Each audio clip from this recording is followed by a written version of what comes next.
தமிழகம் முழுவதும் சுற்றி ஒரு மிக பிரம்மாண்டமான கருத்து கணிப்பை தந்தி டிவி நடத்தி இருக்கிறது. இது பிப்ரவரி எண்ட் மார்ச் ஃபர்ஸ்ட் வீக்ல எடுக்கப்பட்ட கணிப்பு. சோ அந்த நிறைய விஷயங்கள் சேர்த்து வச்சு இந்த நம்பர்ஸ் வச்சு என்ன இண்டிகேஷன் இந்த நம்பர் இண்டிகேட் பண்றதையும் சேர்த்து வச்சுதான் இந்த இதுல நம்ம எடுத்துக்கோம். தென் சென்னை மக்களவை தொகுதியில வெற்றி வாய்ப்பு யாருக்கு? நமது கருத்து கணிப்பு முடிவுகள் கூறுவது தென் சென்னை நாடாளுமன்ற தொகுதியில 5 முதல் 8% அமமுக பெறக்கூடும் என்றும்,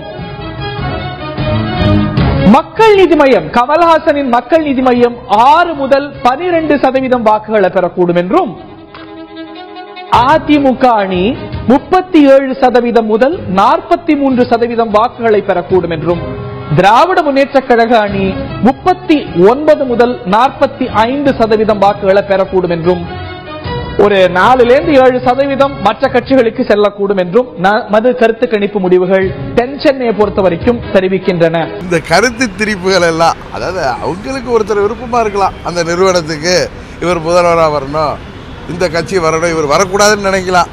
பட் மக்கள்ல தீர்மானிக்கணும்.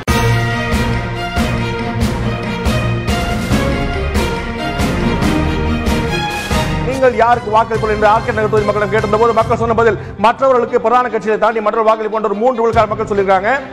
திரு டிடிவி தினகரன் வாக்களிப்போம் என்று 28 விழுக்காடு மக்கள் சொல்லியிருக்காங்க. திராவிட முன்னேற்ற கழக திரு மதுசூதனன் வாக்களிப்போம் என்று 34 விழுக்காடு மக்கள் சொல்லியிருக்காங்க.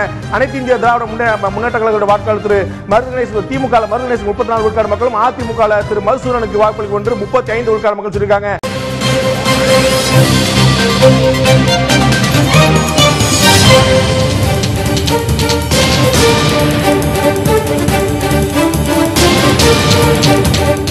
ரொம்ப ஆச்சரியமான விஷயம் தான். இதில் நம்முடைய கருத்து கணிப்பில் நம்ம 3 பேருக்கு கடுமையான போட்டி இருக்கும். அதில் அதிமுக ஸ்லைட் எட்ஜ் எடுப்பாங்க. 2ஆம் இடம் திராவிட முன்னேற்ற கழகத்துக்கு கிடைக்கும்.